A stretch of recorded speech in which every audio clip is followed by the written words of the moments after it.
My ഡ്രീംസിൻ്റെ മറ്റൊരു എപ്പിസോഡിലേക്ക് എല്ലാവർക്കും സ്വാഗതം. ഇന്ന് ഈ കാണുന്ന ചെടിയെക്കുറിച്ചാണ് നമ്മുടെ ഇന്നത്തെ വീഡിയോ. ഈ ചെടി എന്താണെന്ന് ആർക്കെങ്കിലും മനസ്സിലായോ? മനസ്സിലായവരുണ്ടെങ്കിൽ കമൻറ്റ് ചെയ്യണം കേട്ടോ. ഇത് വയമ്പ് ചെടിയാണ്.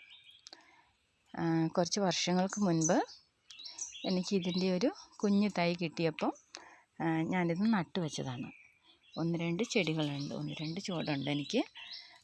ഇതൊരു ചുവടാണ്, ഇതൊന്നാണ്, ഇത് രണ്ടാമത്തെ ചുവട്, ഇത് മൂന്നാമത്തെ. 3 എണ്ണം ഉണ്ട് നമുക്ക്. അപ്പം ഇത് നമ്മൾ ഉപയോഗിക്കുന്നത് 28 ദിവസമാകുന്ന നമ്മുടെ കുഞ്ഞുങ്ങളുടെ നാവിലിങ്ങനെ പൂപ്പൽ വരാറുണ്ട്.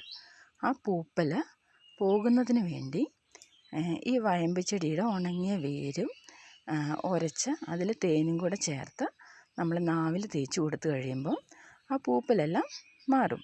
ഈ പൂപ്പൽ വന്നു കഴിഞ്ഞാലുള്ള കുഞ്ഞുങ്ങൾക്കുള്ള ബുദ്ധിമുട്ട് എന്താണെന്ന് വെച്ചാൽ അവർക്ക് ശരിയായ രീതിയിൽ പാല് കുടിക്കാൻ സാധിക്കില്ല.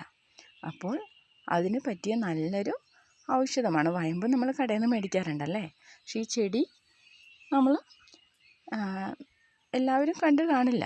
ഒരുപാട് പേർക്കൊന്നും ഈ ചെടിയെക്കുറിച്ച് അറിയില്ല. അപ്പം ഇനി ആരും ഈ ചെടി കണ്ടാൽ മറക്കില്ലല്ലോ. ഇതാണ് നമ്മുടെ വയമ്പ് ചെടി. ഇന്നത്തെ നമ്മുടെ ഈ വീഡിയോ ഇഷ്ടപ്പെട്ട എല്ലാവരും നമ്മുടെ ചാനൽ മറക്കാതെ സബ്സ്ക്രൈബ് ചെയ്യുക, ഷെയർ ചെയ്യുക, ലൈക്ക് ചെയ്യുക. Thank you.